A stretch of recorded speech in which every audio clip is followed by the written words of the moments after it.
Hello everyone, today we will talk about how to fix or how to solve the problem of denied account on the application of Teams. You will click on settings. In this page you can click on apps, default apps, app settings. On above you can search about Teams and you will enter here.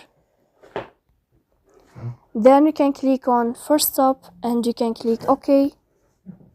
After that you'll enter to the window of storage. Here you can click clear cache.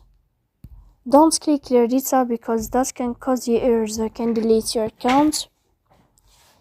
In the end, you can turn off your phone and you can wait a moment to turn on your phone again to fix that problem. So please don't forget to support us by like and subscribe. See you next time in another video, and thank you for your attention and your watching.